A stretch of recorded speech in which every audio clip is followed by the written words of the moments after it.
सर्वांना नमस्कार. साधू दिसती वेगळाले परी ते स्वरूपी मिळाले. साधू दिसती वेगळाले परी ते स्वरूपी मिळाले. अवघे मिळून एकची झाले देशातीत वस्तू. संतांच्या पवित्र पदस्पर्शाने पावन झालेल्या आपल्या महाराष्ट्रास संतांची वैभवशाली परंपरा लाभलेली आहे. अगदी संत ज्ञानेश्वरांपासून ते संत एकनाथ महाराजांपर्यंत आणि अनेक संतांनी आपल्या कार्यप्रणालीने मन भारावून टाकलेले आहे. स्वातंत्र्यपूर्व काळात परकीय आक्रमणाने तसेच मुघलांच्या जुलमाने प्रजा त्रस्त होती. तेव्हा संतांनी आपल्या अभंगांच्या द्वारे त्रासलेल्या जनतेच्या मनातील मरगळ दूर करण्याचा विडा उचलला. म्हणूनच मी सायरास दिगंबर निकम इयत्ता 6वीचा विद्यार्थी, जिल्हा परिषद प्राथमिक शाळा शेंदूरजणे आजच्या वक्तृत्व स्पर्धेत माझा विषय मांडतो. महाराष्ट्रातील संत परंपरा. आपला महाराष्ट्र ही संतांची पवित्र पावनभूमी आहे. या भूमीवर जन्म घेणाऱ्या समाजाला संतांपासून संस्कार, श्रम, शाश्वत मूल्यांचा खजिना मिळलेला आहे. संस्कारांचा संपन्न वारसा या भूमीनं मराठी मनाला दिला आणि त्यामुळे मराठी मनाचा कणा ताट झाला. महाराष्ट्रात संत परंपरेची मौतिक माला आहे. संत म्हणजे साक्षात देव. जगाच्या कल्याणासाठी विद्यार्थ्यांनी संतांना इहलोकी पाठवलेले असते. जगाच्या कल्याणात संतांच्या विभूती. जगाच्या कल्याणात संतांच्या विभूती. देह जिजविती उपकारे हे संतांचे मुख्य लक्षण. संतांनी आपल्या आचरणातून मानवी मूल्यांचा केलेला विचार आदर्श आहे आणि याच आदर्शाचे महाराष्ट्राच्या लोकजीवनावर उत्तम असे संस्कार झाले. संतांनी मानवतावादी गुढी उभारली. संतांनी माणुसकीला प्रतिष्ठा मिळवून दिली. जनी जनार्दनी हा त्यांचा सहनभाव.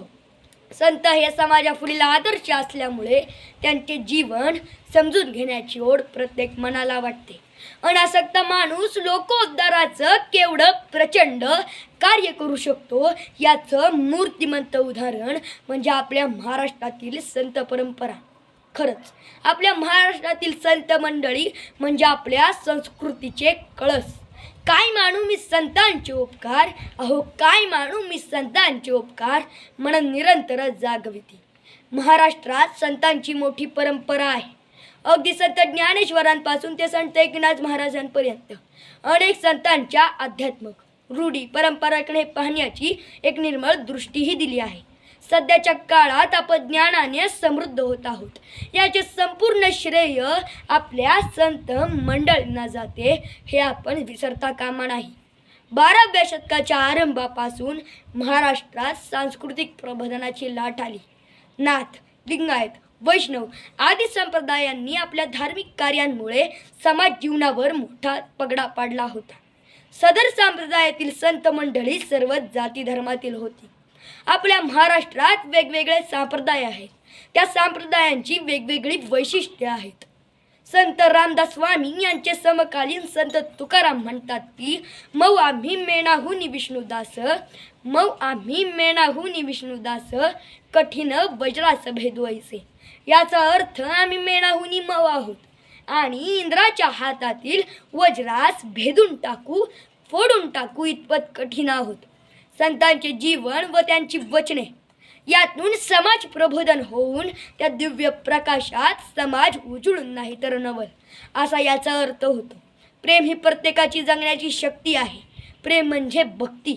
आम्ही प्रेम सुखाची लेकरं आहोत असे म्हटणारे संत सोबती संत ज्ञानेश्वर महाराजांनी भक्तीचे मंदिर उभे केले. भक्तराज नामदेवांनी किंकर वृत्तीने भक्तीचा पताका पंढरपुरापासून पंजाबपर्यंत नेला. प्रपंचाचा परमार्थ करणारे शांतीब्रह्म एकनाथ महाराजांनी अनाथांना सनात केलं. भागवत रूपी कणा दिला. संत तुकोबांची अभंगवाणी म्हणजे महाराष्ट्राचे वैचारिक धन. संत तुकोबांना भागवताच्या मंदिराचा कळस होण्याचं भाग्य लाभलं. त्या कळसावरील ध्वज म्हणजे भक्तीला शक्तीची जोड देणारे समर्थ रामदास. हे पाचही संत म्हणजे महाराष्ट्राचे पंचप्राण. या पाचही संतांचा विश्वधर्म मानवजातीच्या उत्क्रांतीसाठीचा होता. हे पाचही संत विश्वशांतीच्या ध्येयाने झपाटलेले होते. प्रत्येकाचे देह निराळे असले तरी अंतिम ध्येय एकच असते. समर्थ रामदासांच्या उक्तीतून याची प्रचिती मिळते. एकेश्वरवादाची शिकवण ही संतांनीच आपल्याला दिलेली आहे. संत कबीरदास म्हणतात की गुरु गोविंद दो खडे काके लागू पाय, गुरु गोविंद दो खडे काके लागू पाय, बलिहारी गुरु आपले गोविंद जीव बताय. याचा अर्थ आपले गुरु आणि गोविंद म्हणजेच ईश्वर हे दोघे आपल्या समोर उभे राहिले तर आपण प्रथम कोणाचे चरण धरावे, म्हणजे प्रथम कोणाचे चरण स्पर्श करावे, तर गुरुदेवांचे चरण स्पर्श करावे. कारण गुरुदेवांमुळेच आपल्याला गोविंदांचे म्हणजेच ईश्वरांचे दर्शन घडते. महाराष्ट्रातील संत मंडळी आपल्या दीपस्तंभाप्रमाणे एक सत्याकडील जाण्याची वाट दाखवत राहतील असा आशावाद व्यक्त करतो आणि थांबतो. धन्यवाद.